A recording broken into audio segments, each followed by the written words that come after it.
a su programa Desde Otro Ángulo. Los invitamos a que se queden durante media hora con nosotros y por supuesto a que nos sigan también en redes sociales.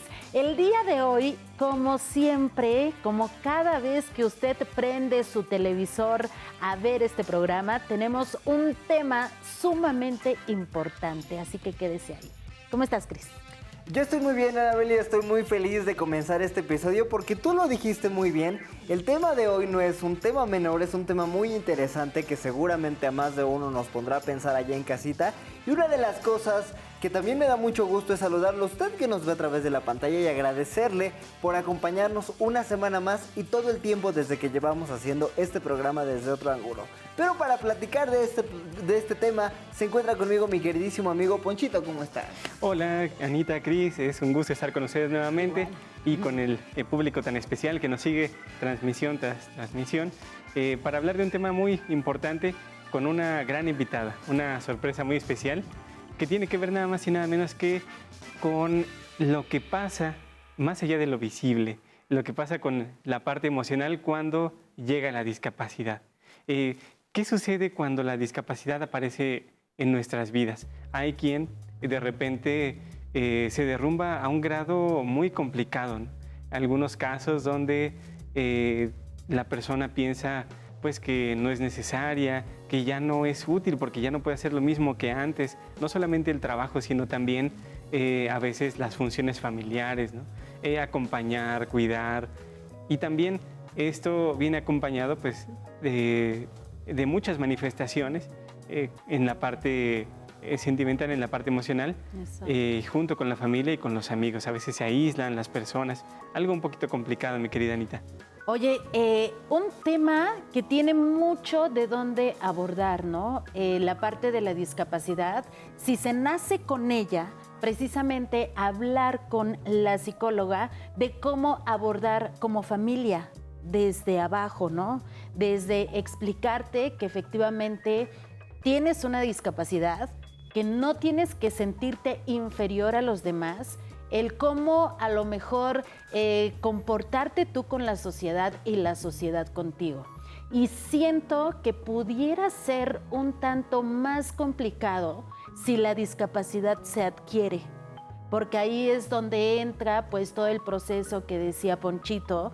Hay personas que lo toman como, híjole, ya me pasó, pero tengo que salir adelante, tengo que reaccionar de una manera diferente a la vida. Y nos ha pasado en este programa con diferentes invitados que efectivamente toman la discapacidad así. O de repente hay personas que a lo mejor en los primeros años de su vida no tenían algún sueño, pasa la discapacidad y entonces dicen, no, creo que le tengo que echar el doble de ganas para salir adelante.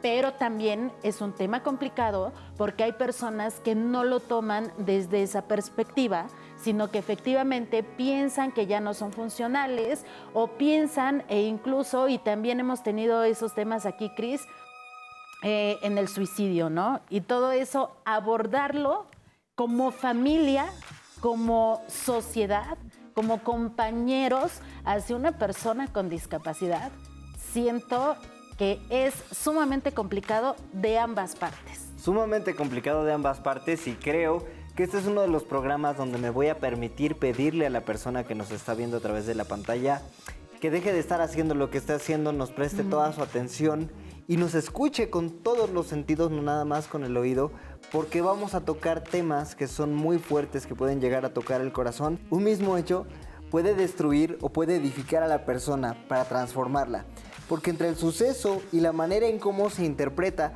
intervienen diferentes factores como la red de apoyo, la misma cosmovisión, la personalidad, la autoestima, diferentes factores que cuando todos estos se combinan dan como resultado la reacción de uno o de otro, que como ustedes dos bien lo decían, puede ser darle un nuevo significado a lo que sucedió para tomar otro sentido en la vida y encontrar nuevas razones para vivir, e incluso, ¿por qué no decirlo?, ser tal vez altruista, volverse una persona un poco más filantrópica. Y por otro lado existen personas, y esto no es una crítica ni una manera de juzgar absolutamente a nadie, es simplemente reaccionar y señalar también una realidad que existe para cada una de las personas, que es el hecho de perder la esperanza de que la vida tiene sentido, de que la vida merece la pena ser vivida y de que tiene alguien por aportarle a la vida. Vamos a poner el ejemplo en este caso de que sea un cirujano plástico, por ejemplo, un neurocirujano, quien tiene un accidente automovilístico, por decirlo de alguna manera, y pierde la habilidad en las manos porque ahora tienen que reconstruirle esas manos. ¿Qué pasa cuando aquello que en algún momento nos dio propósito, nos dio sentido, deja de poder ser funcional para nosotros, no porque no queramos, sino porque la vida ya no nos lo permite realizar y ya no podemos seguir con esta actividad? Muchas implicaciones, querido amigo. Tenemos que encontrarle otro sentido a la vida, amigo. Claro, es algo muy interesante, pero no se despeguen de la pantalla. Vamos a estar platicando de estos temas a profundidad, regresando del corte en este su programa Desde Otro Ángulo.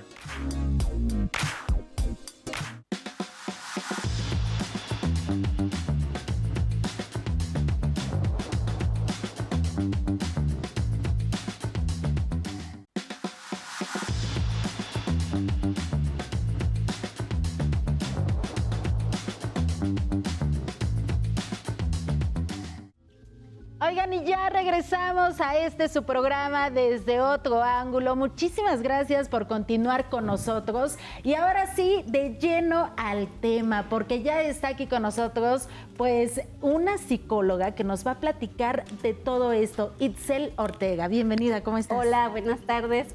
Encantada de estar aquí. Muchas gracias por la invitación.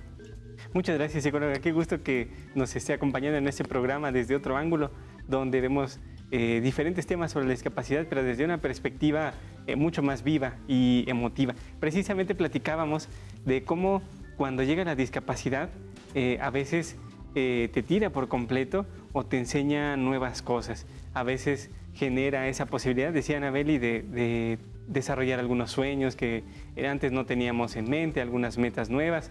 ¿De qué depende esta situación de que la interpretemos, la llegada de la discapacidad, como algo bueno, difícil? Ok, pues va a tener mucho que ver nuestra historia. Una persona quizá puede verlo menos trágico, pero otra persona puede ser rebasada por una situación así. Aquí tiene que ver desde la biología, el cómo naciste, el temperamento, el carácter que formó tu familia, la personalidad a la que te fuiste adaptando y pues todas las historias previas que tienes en tu vida en donde a través de algo difícil que tuviste que pasar, qué herramientas tuviste, si hubo red de apoyo o no.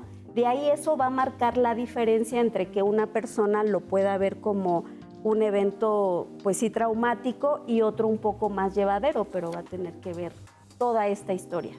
Oiga, psicóloga, entonces, bueno, ya nos dijo precisamente el por qué las personas lo perciben así, de manera, pues algunos muy diferente. Sí, claro. Muy diferente. ¿Y cómo se logra, como trabajo de psicóloga, precisamente tratar esos dos puntos que son diferentes y sí se logra llegar a una buena solución, tanto con uno como con otro?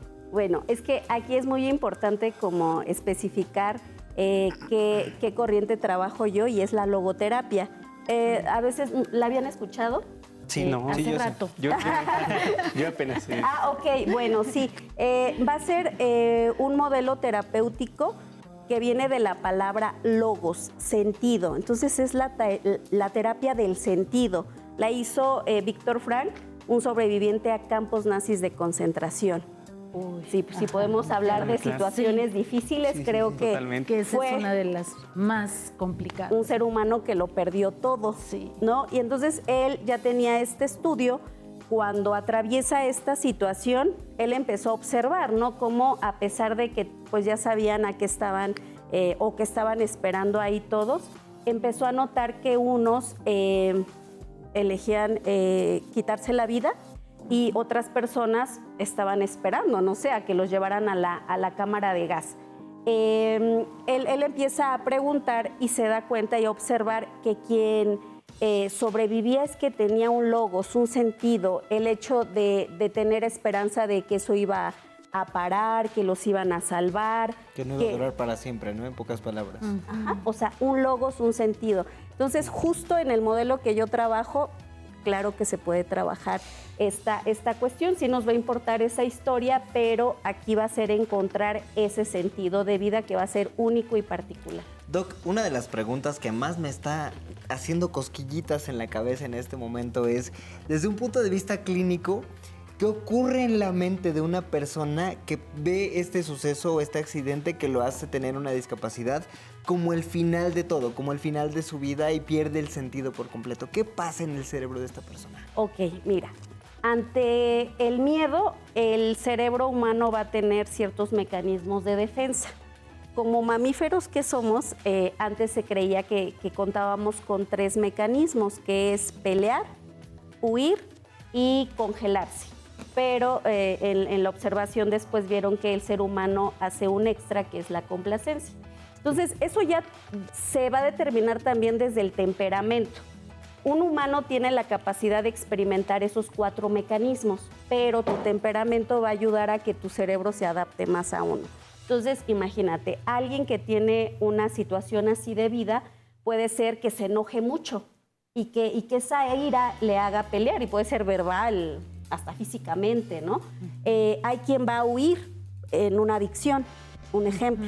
Hay quien se va a congelar, el quedarse pues paralizado ante la situación, ¿no? O sea, si el miedo como lo va a cubrir, pero no va a ser más allá, quizás se vuelva dependiente de alguien, sin tener esta actitud o estas ganas de querer él hacer algo. Entonces, viene como desde esa parte y es cuestión pues neurológica y es modo sobrevivencia, esa adaptación. Porque, oiga, psicóloga, tengo una duda, que efectivamente por ahí decían que el miedo que siente el ser humano, la persona, es lo que te hace como, digamos, lo que está diciendo, correr, salir de este problema. O también el miedo, híjole, ya aquí me quedo, aquí se termina mi vida y aquí y ya no quiero sufrir más. Ok, a ver. O no quiero intentarlo y en el fondo igual y no lo consigo. Ok, y insisto, tiene que ver el cómo tu cerebro se adaptó a estos mecanismos de adaptación ante el miedo. No sé, vamos a poner un ejemplo burdo. En una broma, estas personas que se ponen como estatuas, ¿no? Y que se ponen sin movimiento. Y a ver, si tú te pones a un lado y se mueve, ¿tú qué harías? Bromeo. Pero tu primera reacción. Sí. Pues igual y me espanto, ¿no? O sea, si sé que no se mueve. Sí, te echas a correr. Ajá, Ok. O me quedo así de... Ahí está. ¿Y hay quien le va a pegar? Yo, por ejemplo.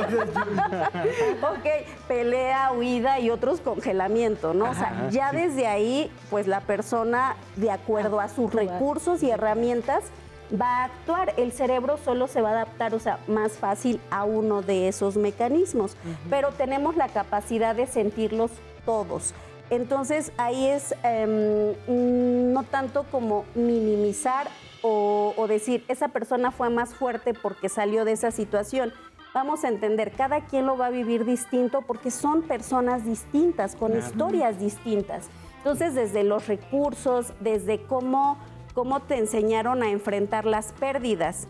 Yo conocí un caso de un niño que jugaba fútbol y perdía, no era bueno en fútbol, y su abuelo cada vez que terminaba un partido de fútbol le compraba un trofeo. No tuvo frustración, vivió en una mentira. De repente la frustración sí es necesaria, ¿no? Claro que sí, claro, o sea, son microlesiones. Y creo que esa es una de las cosas que vamos a tener que retomar en el último bloque ya para entrar a la recta final de este programa. Todavía tenemos un ratito para platicar con la doctora, pero no se despegue su pantalla, continuamos con más en Desde Otro Ángulo.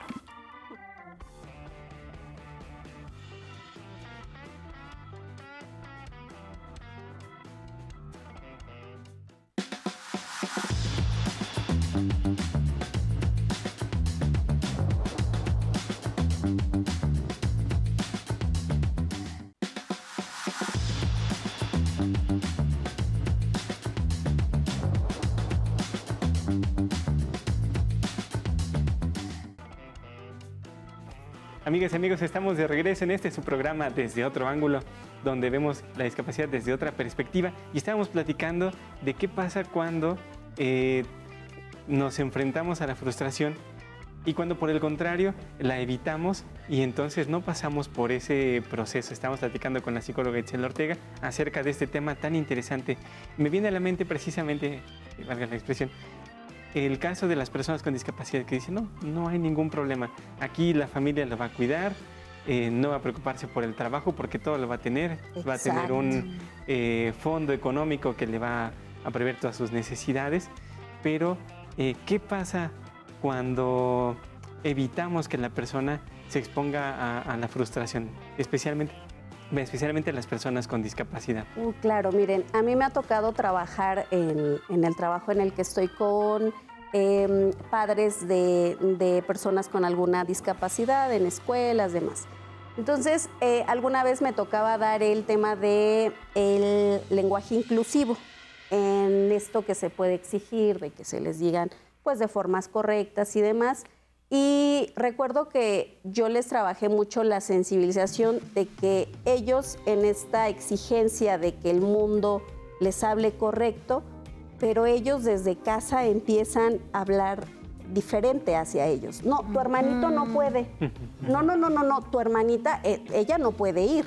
¿No? Entonces, a veces somos muy incongruentes. Exigimos al entorno que haga un cambio. Que nosotros no hacemos. Cuando tú no te das cuenta que tú estás generando esa misma discapacidad en casa. Vamos a entender que la discapacidad la crea la sociedad, porque como es una minoría y la sociedad está adaptada a una mayoría en donde el transporte pues va a estar a una altura y luego si los compran en otros países, imagínense a unos que somos bajitos, pues ya con eso tenemos limitaciones, ¿no? Sí. Pero las calles, todo está hecho para la gran mayoría. Entonces esa minoría es la que va a tener estas discapacidades, ¿no? Pero es el entorno más que ellos, pero la familia obviamente que lo comienza. Ajá, ¿y cuál es supongo que la familia más sobreprotectora es cuando la discapacidad se da después y no es de nacimiento? Y ese tipo de clientes también, ¿cómo tratarlos precisamente para lograr que sea un cambio tanto con esta persona que ya adquirió la discapacidad y también con la sociedad? Porque estás acostumbrado a un entorno familiar y social completamente diferente. Y fíjense que yo pensaría, distinto de Anabeli, a lo mejor la discapacidad que viene de nacimiento pudiera ser que tienda más a la sobreprotección, porque finalmente también del otro lado el ser humano pues se va como acostumbrando a lo más fácil, lo más cómodo. Entonces es más fácil a lo mejor que en lugar de que yo acomode mi ropa por color, pues ya me la den ordenada, ¿no? Y así me sigo toda la vida. Bueno, a lo mejor son dos maneras ¿en cuál distintas. se da? Es que ahí regresamos a las historias. Vamos a entender que todo eso que somos nosotros es parte de lo que vimos, escuchamos y vivimos. Nuestros padres van a traer su propia historia, o sea, cómo ellos mismos fueron enfrentando los fracasos. ¿Sí? O sea, si ellos mismos ya tienen limitaciones, ¿cómo van a poder ofrecer otra visión? Sí, o sea, ya, exactamente, sí, o sea, ya lo va a marcar desde, o sea, es historias, es una cadena. Así es. Hay una pregunta, Doc, ya metiéndome en temas un poco más fuertes, más profundos, hablando de estas personas que pierden el sentido total de su vida y casi pues piensan en acabar con ella.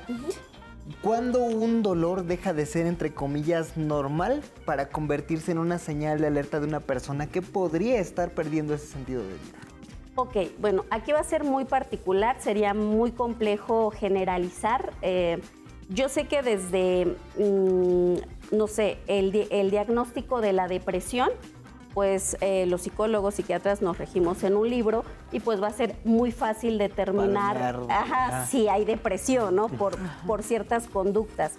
Pero aquí esa falta de sentido va más allá de un diagnóstico, ¿no? Y yo soy suicidóloga, entonces es también esta parte, si ya empieza una ideación suicida, si ya hay estas conductas en donde se están poniendo en riesgo, no siempre va a ser un intento lesionándose, pero puede ser conducta temeraria, pueden ser adicciones, sexo inseguro, muchas cosas que ya están indicando como esta situación de desesperanza. Sin embargo, desde la logoterapia vamos a trabajar ese sentido de la vida, pero con la persona. Es muy particular el trabajo, porque me podrían decir, bueno, ¿y cuáles son las herramientas? Desde, no sé, el altruismo, hacer algo por el otro. Víctor Frank decía que trabajamos desde los valores y entre ellos va a ser la responsabilidad, ahí se acaba el victimismo. Lo que te sucedió de niño no tienes responsabilidad alguna, pero ya como adulto tú eres responsable de qué vas a hacer con esa vida. Y el amor, la compasión. Entonces, desde el amor se puede llegar a cualquier meta que te va a dar esa esperanza y esas ganas de. Y desde el amor, obviamente a ti mismo, claro, pero hacia un otro, no sé, las personas que apoyan a protectoras de animales, asociaciones, el amor a un ser superior, formas, ¿no? En todas sus formas. ¿Cuál es el caso, psicóloga, más complejo que haya vivido con una persona con discapacidad, que efectivamente diga, híjole, ¿cómo detengo esto que está pensando él y que su pensamiento o ella, que ya es llegar, pues, a acabar con su vida, ¿no? Pero, o algo que usted nos quiera compartir. He trabajado con muchas personas que tienen alguna discapacidad. El tema es que yo los trabajo muy distinto, o sea, de hecho, yo les voy a hablar completamente igual que a otra persona y quizá la confrontación que se va a tener, y no la exigencia, pero sí jamás verlos pequeños y como que tú no puedes, ¿no? Y sí he tenido, no sé, un caso de un chico que había sido diagnosticado con autismo y cuando platiqué con él me dijo... yo escuché su historia y me atreví a decirle, no es autismo. Yo trabajo la psicotraumatología y yo voy a trabajar lo que es el trauma en la infancia. Entonces, para mí fue evidente que realmente él tenía un trauma complejo. Y cuando yo le digo, no es autismo, ¿me crees? Y me dice, sí. Mi mente huyó, buscó huir de una vida que le dolía. Tuvo intención suicida y demás. Entonces, el hecho que alguien le hable de esa esperanza en donde él puede realizar lo que él quiera, yo creo que fue un parteaguas para que él cambiara esta visión y de verdad su familia ayudó mucho y van súper bien. Híjole, como siempre, se nos acaba el tiempo, se pasa volando, pero tendremos otra cita con usted para mucho gusto platicar más acerca de estos temas y de más temas, ¿no?, que hay por platicar con todos ustedes que nos ven en casita. Pues nos vemos en la próxima emisión. Muchísimas gracias por estar con nosotros en su programa Desde Otro Ángulo.